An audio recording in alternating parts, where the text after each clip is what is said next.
What's up guys, it's Super here and welcome to another Injustice 2 video, and today I have a Q&A video for you guys, and it's been a while since I've done one of these, but if you guys have been subscribed for a while, you guys know I love doing these Q&A videos because I just get to talk about, the game, which I did for Mortal Kombat X a lot, especially when before Combat Pack 2 came out, speculating on DLC, all that good stuff. So if you guys have your own questions, write them in the comment section and I'll try my best to answer as many as I can during the next Q&A. I don't have too many now because this was sort of unexpected. I just gathered a few questions that I got from the comment section of different videos over the last, couple hours. So here we go. By the way, if you guys do enjoy the videos, make sure you guys leave a like rating. It's always appreciated.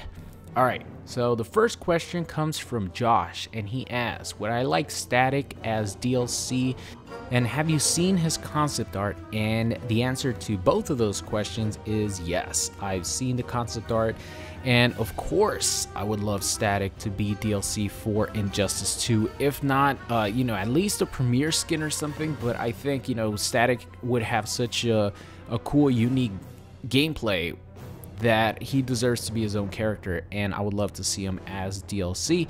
And I have seen the concept art by Marco Nalor, I think his name was. He's an artist at NetherRealm, and he actually posted this picture of the Static concept art with the caption, hold on, let me get it right. I'm so sad about this one. He was all cleaned up and ready to go, but unfortunately Static didn't make the cut for hashtag Injustice 2. Damn, I had him all worked out too. Oh well, enjoy. And he posted that to his Instagram, and since then it's actually been deleted. And to me that's actually pretty crazy, because if there wasn't like a tiny possibility of Static making it as DLC, I would think that NetherRealm wouldn't care that this concept art would be floating out there on the internet. But the post was deleted like maybe a couple hours, maybe a day after it was posted. Maybe NetherRealm found out, told him to take down the post. Maybe they didn't want the concept of potential DLC Static to be released, but I'm just like right here grasping straws. I'm just like hoping for the best, but as far as we know, Marco pretty much said Static was ready.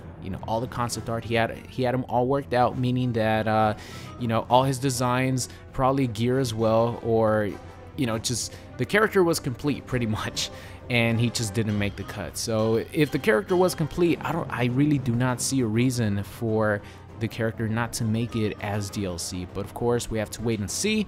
But yes, would I like him as DLC? Hell yeah. I think his design looks really good, and I think he could have a bunch of cool looking gear, and his power set, he could have like a really unique playstyle with Static's abilities. So yes, we could only hope, guys. Moving on here to the second question, comes from Deadshot, and he asks, what do you think about zoning in Injustice 2? Wow, Deadshot asking about zoning in Injustice 2. I actually made a specific video talking about zoning, or more so Deadshot, recently, maybe about a week ago, but I guess I'll just like reiterate my points in that video. I don't have a problem with zoning. What I have a problem with is having, I guess, a character that has pretty much amazing up-close combat along with zoning, and of course right now I'm just talking about Deadshot, because like compared to a character like Dr. Fate, which is 100% zoning character, or a character like who else is a really good zoning character? I guess Cyborg. These characters don't have like amazing up-close combat potential the way Deadshot has, and I think that's where like Deadshot becomes really good, is because he has amazing zoning and he has the ability to beat you up close with a 6-frame mid. His down 1 is amazing, his back 1 is a -1 stagger that leads into an overhead into a safe string that you could cancel from. That's where I think like separates Deadshot from the other zoning characters. But as far as zoning, I really don't have a problem with zoning. I just think that they should buff some of the offensive capabilities. They should make the meter burn dash better. Maybe not completely invincible from frame number 1, because then that would be like it would be used as a wake up all the time.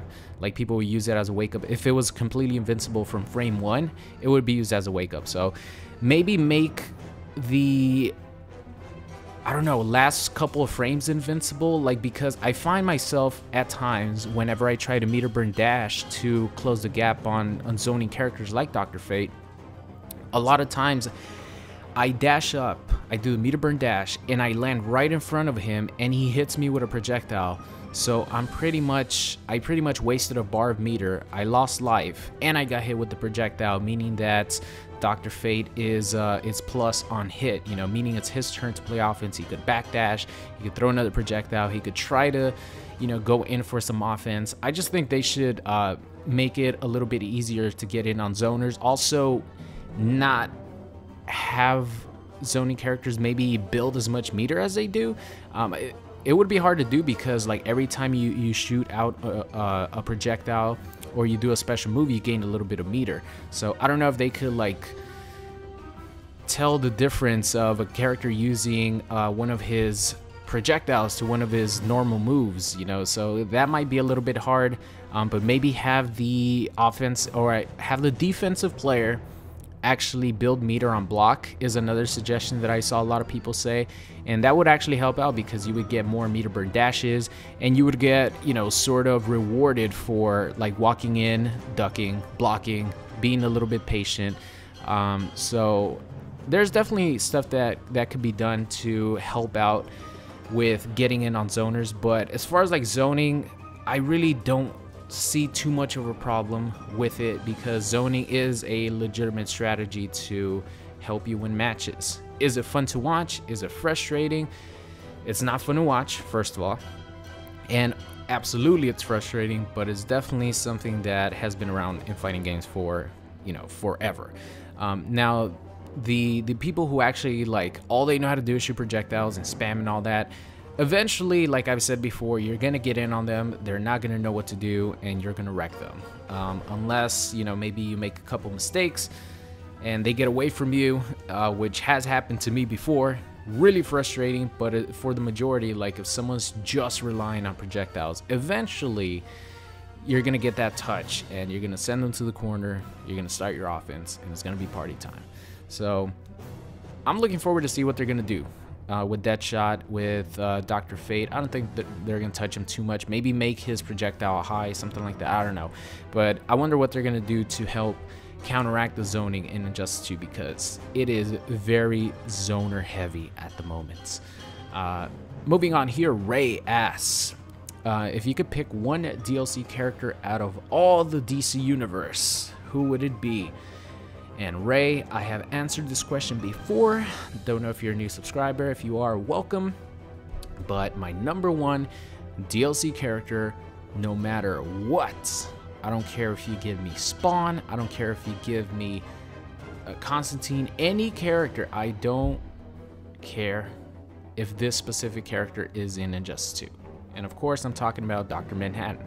Now, I know that Dr. Manhattan is pretty much like a godly figure, right? He has godlike powers. He could warp reality. He could do pretty much any power that you could think of, Dr. Manhattan could do, right? So normally he would be overpowered, but of course we're talking about a video game here where Superman fights versus Harley Quinn, and she could beat him one-on-one in a match. So let's just take, you know, just the comic book powers and all that, and how they would stack up realistically. Just throw that out the window with fighting games.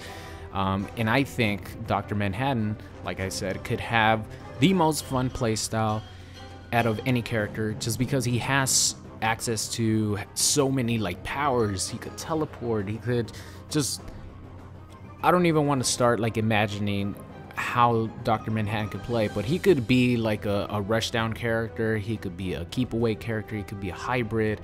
You know, they could do whatever they want with Dr. Manhattan, and I just love the character. So if I had the choice for one DLC character only, it would 100% be Dr. Manhattan. Like I said, I don't care about any other character. If Dr. Manhattan's in Injustice 2, dream come true.